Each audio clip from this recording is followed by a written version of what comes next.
نحمده ونصلي ونسلم على رسوله الكريم اما بعد اعوذ بالله من الشيطان الرجيم بسم الله الرحمن الرحيم يا ايها الناس اعبدوا ربكم الذي خلقكم والذين من قبلكم لعلكم تتقون صدق الله العظيم وصدق رسوله النبي الكريم الامين ان الله وملائكته يصلون على النبي یا ایھا الذین آمنوا صلوا علیہ وسلموا تسلیما الصلاۃ والسلام علیک یا سیدی یا رسول اللہ وعلی آلک واصحابک یا سیدی یا حبیب اللہ الصلاۃ والسلام علیک یا سیدی یا نبی اللہ وعلی آلک واصحابک یا سیدی یا رحمۃ للعالمین۔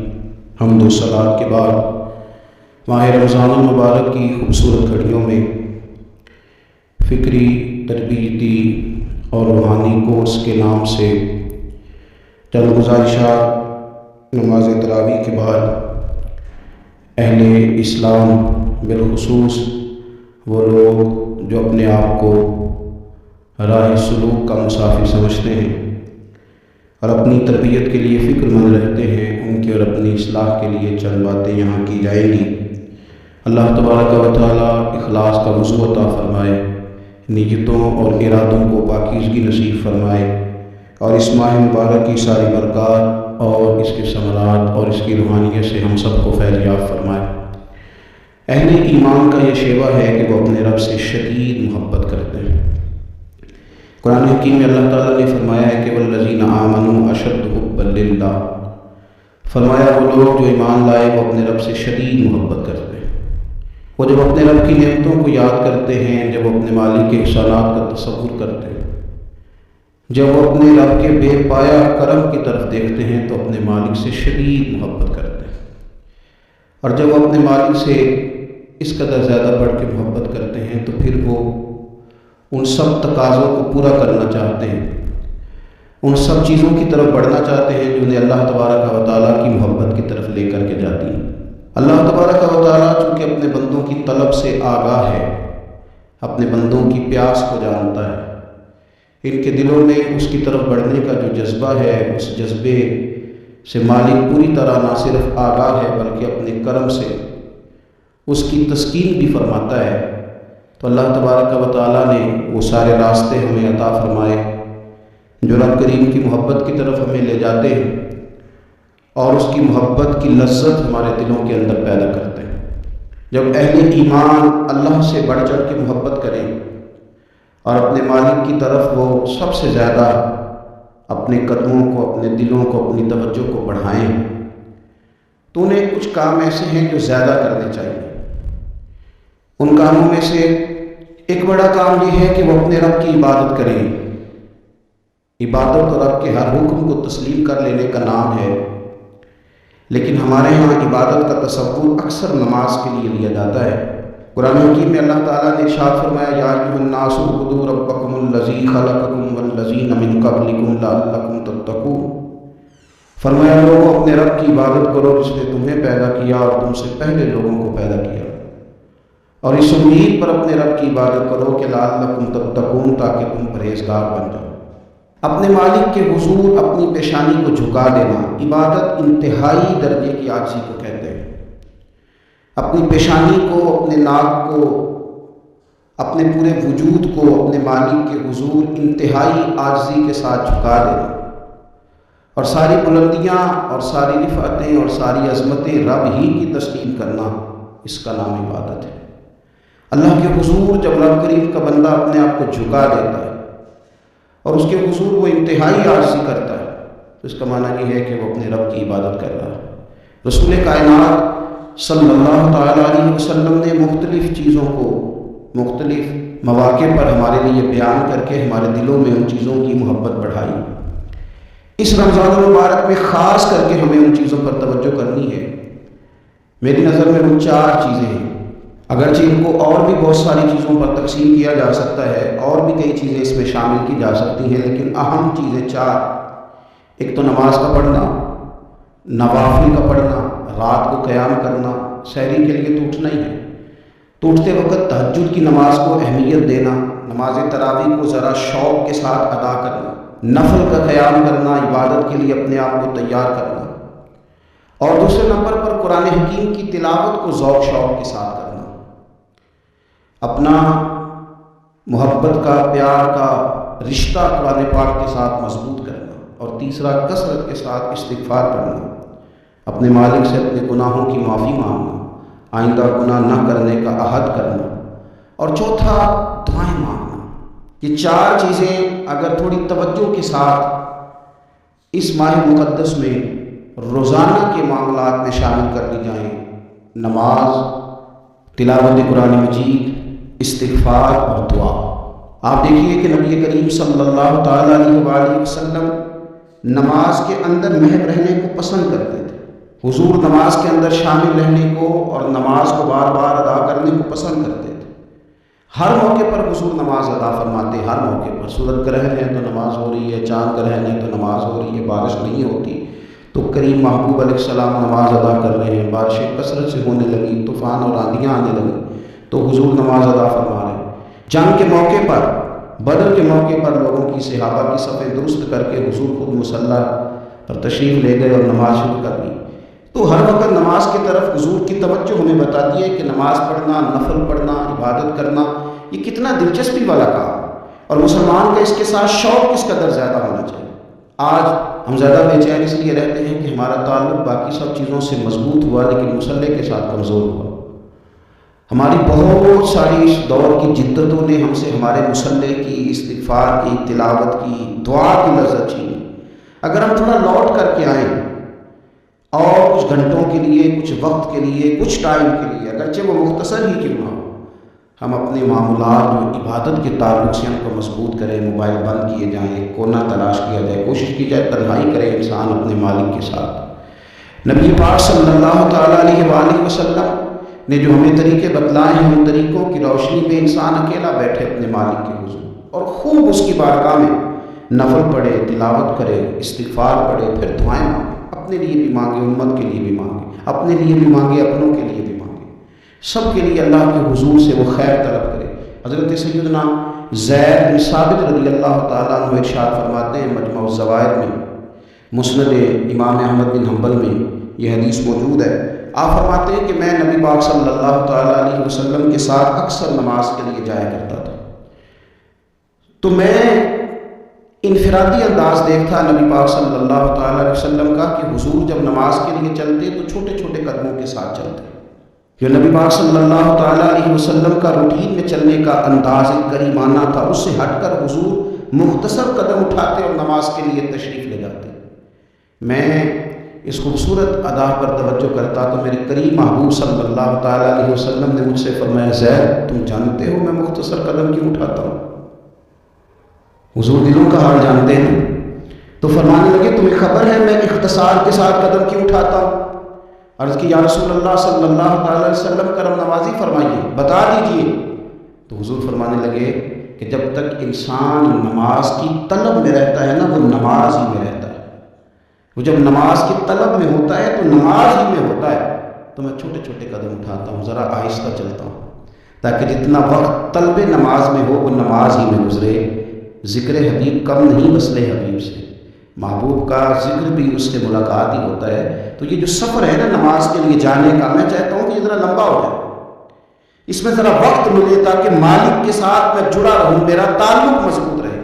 تو سرور کائنات صلی اللہ تعالیٰ علیہ وسلم کی جو خاص دلچسپی ہے نماز کے ساتھ، نفل کے ساتھ، عبادت کے ساتھ، حضور صلی اللہ علیہ وسلم نے ارشاد فرمایا، مسلم شریف میں حدیث موجود ہے، فرمایا اللہ تعالیٰ کے بندہ سب سے زیادہ قریب پتہ کب ہوتا ہے؟ پہلے تو ذرا لفظوں کا حسن ملاحظہ کریں کہ بندہ اور رب کے قریب، بندہ اور اپنے مالک کے قریب، وہ بندہ کتنی شان والا ہے، اس کا مقدرات کتنے عروج پہ ہے جو اپنے رب کے قریب ہو گیا۔ حضور فرمانے لگے غلاموں سنو، بندہ اپنے رب کے سب سے زیادہ قریب سجدے کی حالت میں ہوتا ہے، لہذا فرمایا سجدوں میں کثرت سے دعا کیا کرو، گویا اسے مانگ لیا کرو سجدوں میں، اب تمہارا قرب ہے، اب تم جب کشکول طلب دراز کرو گے تو وہ تمہیں عطا کرے گا۔ جب تم نے اپنا سر سجدوں میں رکھا ہو تو پھر اپنی آرزویں لے آؤ ساری، اب رب تمہارے کشکول بھرے گا، تمہیں خیرات ملے گی، تمہاری طلب سے بڑھ کر تمہیں عطا کیا جائے۔ تو عبادت کے ساتھ جب آپ کا تعلق ہوتا ہے تو آپ قرب الہی میں ہوتے ہیں، اللہ کے قریب چلے جاتے ہیں۔ شرط یہ ہے کہ تھوڑی دیر بھول جائیں موبائل کو، تھوڑی دیر چھوڑ دیں دنیا داری کے خیالات، تھوڑی دیر وہ ایک دن چھوڑ کے سارا کچھ بھی تو جانا ہے نا اللہ کے حضور۔ تو آج بھی اگر کچھ وقت کے لیے ترک کیا جائے، اسلام میں رہبانیت نہیں، لیکن حضور تہجد کی نماز پڑھتے تھے، حضور اعتکاف کرتے تھے، غار حرا میں وقت گزارا نبی پاک علیہ السلام۔ کچھ وقت تو ایسا ہو جو انسان اپنے رب کے ساتھ گزارے، اللہ کے ساتھ اپنے تعلق کو مضبوط کرے۔ دیکھیے حضرت سیدنا یوسف بن عبداللہ بن سلام رضی اللہ تعالیٰ عنہ، حضرت عبداللہ بن سلام رضی اللہ تعالیٰ عنہ معروف صحابی رسول صلی اللہ تعالیٰ علیہ وسلم کے صاحبزادے، یہ حضرت ابو درداء رضی اللہ تعالیٰ عنہ سے ملنے کے لیے تشریف لے گئے۔ فرماتے ہیں کہ جب میں ان سے ملنے کے لیے گیا تو شدید علیل تھے حضرت سیدنا ابو درداء رضی اللہ تعالیٰ عنہ، بڑے جلیل القدر صحابی اور بڑے صاحب رائے آدمی۔ حضرت عمر فاروق رضی اللہ تعالیٰ عنہ اکثر ان سے مشورہ لیا کرتے تھے۔ فرماتے ہیں جب ان سے ملنے کے لیے گیا تو وہ سخت بیمار تھے اور اسی بیماری میں ان کا وصال ہوا۔ میں ان سے ملنے گیا تو مجھ سے کہنے لگے کہ بھتیجے، حضرت عبداللہ ابن سلام کے بیٹے ہیں نا یوسف بن عبداللہ، تو وہ چونکہ ان کا دوستانہ تھا، کہنے لگے بھتیجے تم اس شہر میں کس طرح ہے؟ تو جناب یوسف بن عبداللہ کہتے ہیں میں نے عرض کی کہ آپ کا میرے والد کے ساتھ جو تعلق تھا، جو دوستانہ تھا، اس تعلق نے مجھے مجبور کیا کہ میں آپ کی تیمارداری کروں۔ تو فرماتے ہیں میں تو تیمارداری کرنے گیا تھا، ان کا حال پوچھنا تھا، لیکن یہ لوگ جو حضور کے دین کی تبلیغ کے لیے جذبات رکھتے تھے اور ایک دوسرے کو اللہ کی جانب متوجہ کرنے کا جو جذبہ رکھتے تھے، وہ بڑا انوکھا ہے۔ ایک شخص تیمارداری کرنے گیا ہے تو حضرت سیدنا ابو درداء رضی اللہ تعالیٰ عنہ فرمانے لگے بھتیجے میں اس وقت اس کیفیت میں ہوں کہ جھوٹ بولنا بہت برا ہے، یعنی جھوٹ بول ہی نہیں سکتا کہ اس بیماری میں ہوں کہ جس میں مجھے لگتا ہے کہ میں دنیا سے چلا جاؤں گا۔ فرمانے لگے اللہ کی قسم میں نے خود رسول پاک صلی اللہ علیہ وسلم سے سنا ہے کہ جو شخص اچھے طریقے سے وضو کرے وہ تیمارداری کر دے ہیں اور یہ ان کو نماز کی طرف، عبادت کی طرف مائل کر دے۔ فرماتے میں نے خود حضور صلی اللہ علیہ وسلم سے سنا ہے کہ جو شخص اچھے طریقے سے وضو کرے پھر 2 رکعتیں نماز پڑھ لے یا 4 رکعتیں نماز پڑھ لے، اخلاص کے ساتھ پڑھے، اچھا وضو کرے، 2 رکعتیں پڑھ لے یا 4 پڑھ لے، یعنی 2 نفل ادا کرے یا 4 کر لے، اور پھر وہ خلوص کے ساتھ اپنے رب سے مغفرت طلب کرے تو اللہ اس بندے کی بخشش فرما دے گا۔ یہ میں نے سنا ہے حضور سے، یہ میں نے خود سنا۔ مرض وصال میں سیدنا ابو درداء رضی اللہ تعالیٰ عنہ اس کو بیان کرتے ہیں۔ تو رمضان المبارک کے اندر ہمیں موقع ملتا ہے نماز پڑھنے کا، نماز تراویح کا، رات کے قیام کا موقع میسر آتا ہے۔ ایک تو عشاء کے بعد موقع ملا تراویح پڑھنے کے لیے کہ ہم کو سحری میں اٹھنا ہے، اور تہجد کی وہ خاص فضیلتیں جو عام دنوں میں کئی دفعہ مشکل ہوتی ہیں، وہ اٹھنا تو ہے، اگر تھوڑا سا 10 منٹ پہلے اٹھا جائے، وضو کیا جائے، اچھے طریقے سے کچھ نوافل ادا کر لیے جائیں، پھر سحری کے معاملات میں مشغول ہوا جائے۔ نبی پاک صلی اللہ تعالیٰ علیہ وآلہ وسلم ارشاد فرماتے ہیں، یہ ترمذی شریف کی حدیث ہے، حضور علیہ الصلوۃ والسلام نے ارشاد فرمایا کہ رات کا قیام اپنے اوپر لازم کر لو۔ اگرچہ یہ لازم کرنا یہ استحبابی حکم ہے، حضور صلی اللہ تعالی وسلم نے اسے فرض قرار نہیں دیا، لیکن حضور شوق دلاتے ہیں۔ فرمایا رات کا قیام، رات کا قیام، ساون کی کالی راتوں میں جب بوندا باندی ہوتی ہے، وہ راتوں کو اٹھ روتے ہیں جب خلقت ساری سوتی ہے۔ اور حضرت میاں صاحب رحمۃ اللہ علیہ نے فرمایا تھا کہ رات پوے تے بے درداں نیند پیاری آوے تے درد منداں یار سجن دی ستیاں میان جگاوے۔ فرمایا رات کا قیام، حضور سید عالم صلی اللہ تعالی علیہ وسلم فرماتے ہیں رات کا قیام اپنے اوپر لازم کر لو، اس لیے کہ یہ رات کا قیام تم سے پہلے نیک لوگوں کا طریقہ ہے، اور یہ تمہارے لیے قرب خداوندی کا باعث ہے کہ تمہیں اللہ کے قریب کر دے گا۔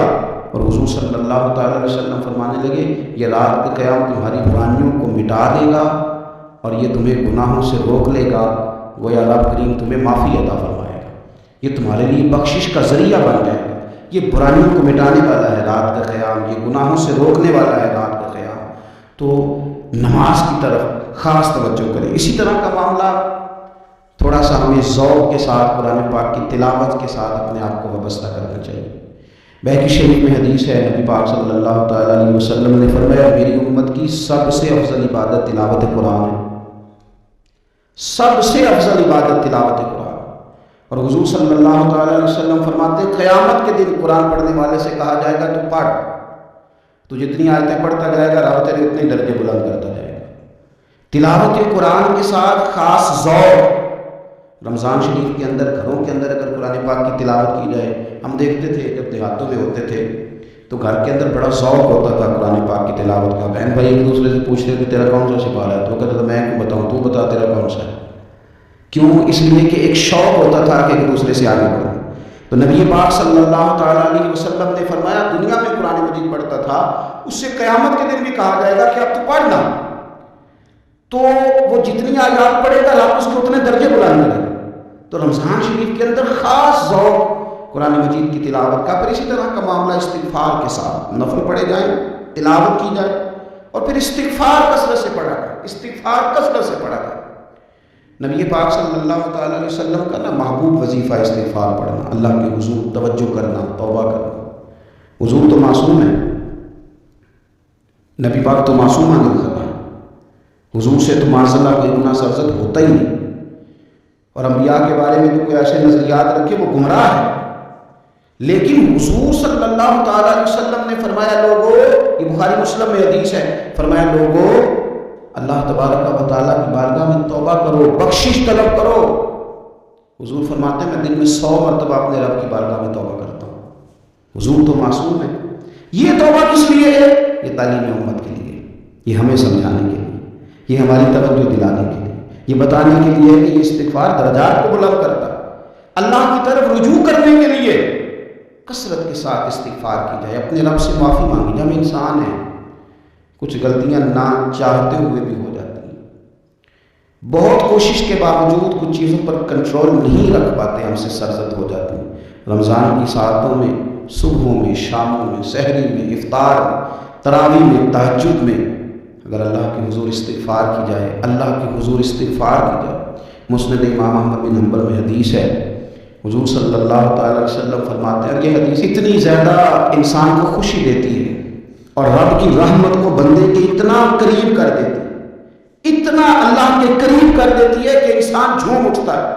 کبھی اس حدیث کے جملے پر غور کریں، نبی پاک صلی اللہ تعالیٰ علیہ وآلہ وسلم کس طرح رب کی رحمت ہمارے سامنے بیان کرتے ہیں، اور جب حضور اپنی زبان نور سے بیان کرتے ہیں پھر تو یوں لگتا ہے کہ روح کی گہرانی تک بات چلی گئی۔